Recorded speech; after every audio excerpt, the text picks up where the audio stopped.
falar um pouco sobre a anatomofisiologia da audição. A audição é a capacidade de perceber sons ambientais por meio do ouvido, permitindo identificar vozes, músicas e ruídos. O sistema auditivo capta os sons, transforma eles em impulsos nervosos e envia ao cérebro, onde é interpretado. A audição é fundamental para o desenvolvimento da fala, linguagem e comunicação, pois ajuda na compreensão de sons, palavras e interação social. A orelha é dividida em 3 partes. A orelha externa, que capta os sons e direciona para dentro do ouvido. A orelha média, que transmite as vibrações sonoras através dos ossículos. E a orelha interna, que transforma os sons em impulsos nervosos e envia para o cérebro, onde é lá que são interpretados. E hoje eu irei falar de forma rápida e direta sobre a anatomia e a função da mais famosa orelha, especificadamente da orelha externa. A função da nossa orelha externa ela é muito clara, já que ela tem como função captar as ondas sonoras do ambiente para assim conduzi-las para dentro do nosso sistema auditivo. E para que isso aconteça, temos 3 estruturas super importantes da nossa orelha externa, que são o nosso pavilhão auricular, o meato acústico externo, ou canal auditivo, e a nossa membrana timpânica.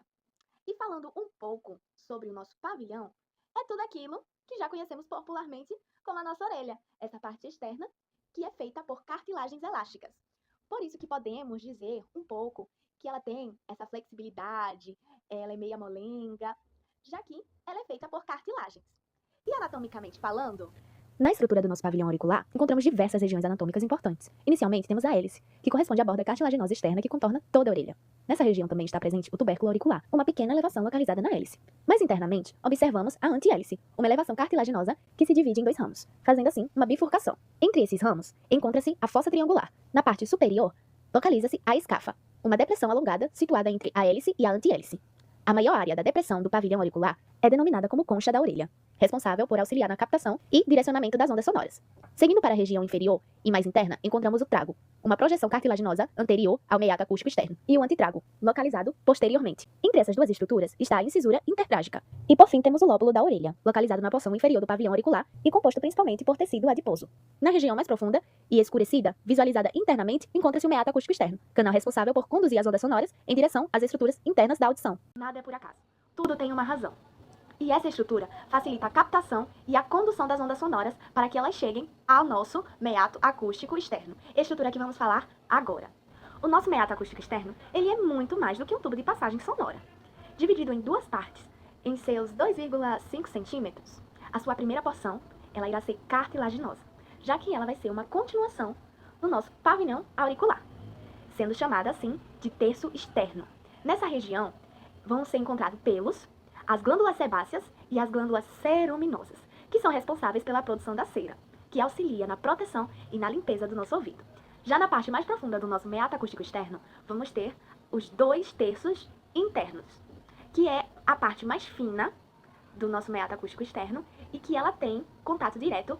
Adentrando um pouco o nosso meato acústico externo, vamos ter a parte que corresponde aos 2 terços internos, parte que tem a pele mais fina.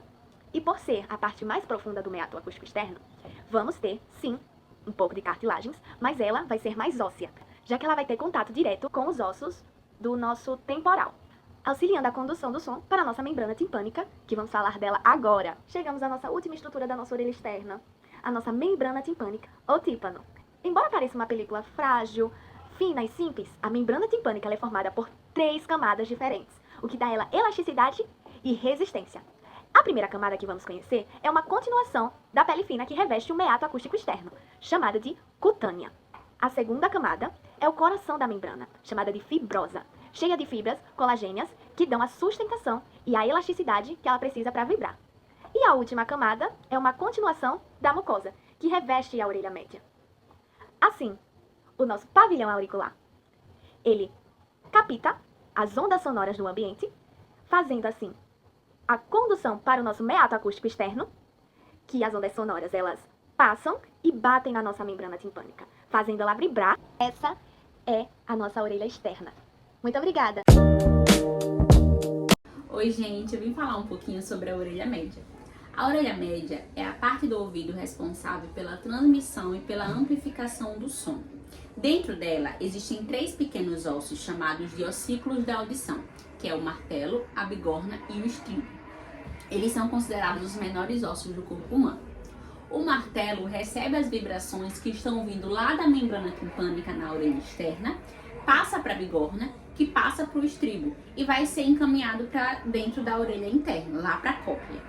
Esses ossículos, eles funcionam como um sistema de alavanca, para amplificar o som, já que para ser encaminhado para a cóclea, o som ele precisa chegar com uma certa intensidade para então virar transmissões nervosas. É importante lembrar que a orelha média ela tem um sistema de proteção chamado de reflexo acústico, que são músculos que ficam acoplados a esses ossículos, como o tensor do tímpano ou o estapédio, que servem para proteger esses ossículos e proteger a nossa orelha interna de não sofrer nenhum tipo de dano quando a gente escutar barulhos muito altos, muito intensos, que os ossículos poderiam transmitir também de maneira muito intensa e acabar prejudicando as nossas células ciliadas.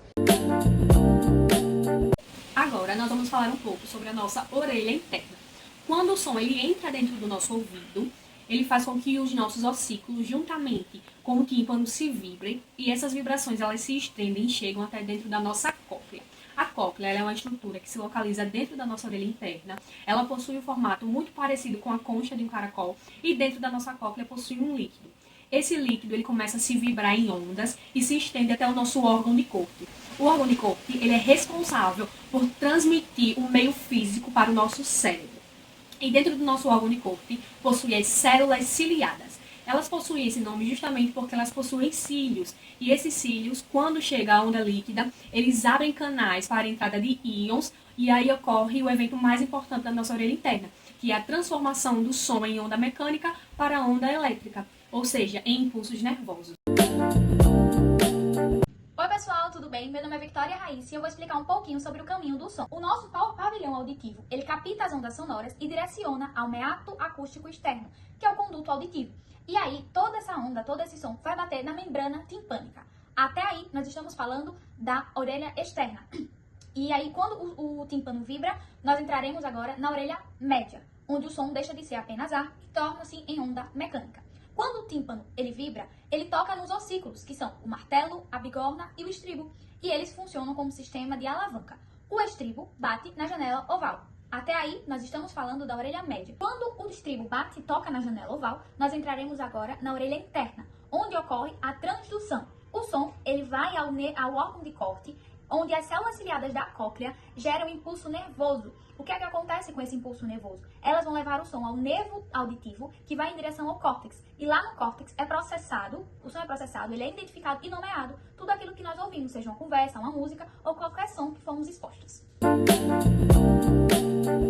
Olá, gente. Meu nome é Cláudia. Eu vou falar um pouco sobre a via auditiva até o córtex.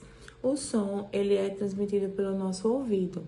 E o som, ele é uma onda sonora que, através do nosso nervo coclear e dos impulsos nervosos, essa informação, essa onda sonora, ela chega até o nosso cérebro. O sinal, ele passa pelo tronco encefálico e passa pelo processamento inicial do som.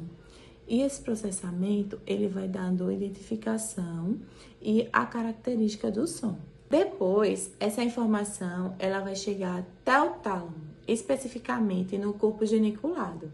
Lá, ela vai ser feita uma retransmissão, né? Que lá vai acontecer o direcionamento, a organização para os estímulos auditivos. A partir daí, o córtex vai chegar, vai receber essa informação.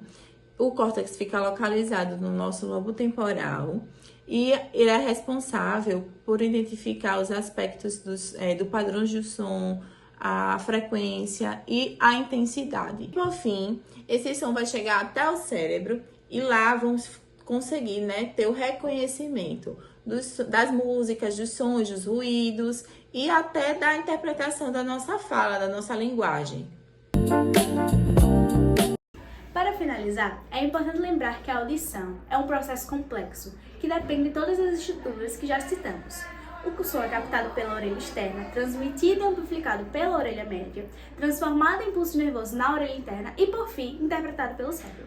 Além disso, a gente consegue diferenciar os sons graves e agudos por meio da frequência sonora e perceber sons mais fortes ou mais fracos pela intensidade. Essas características permitem que o cérebro identifique e interprete os diferentes sons presentes no ambiente.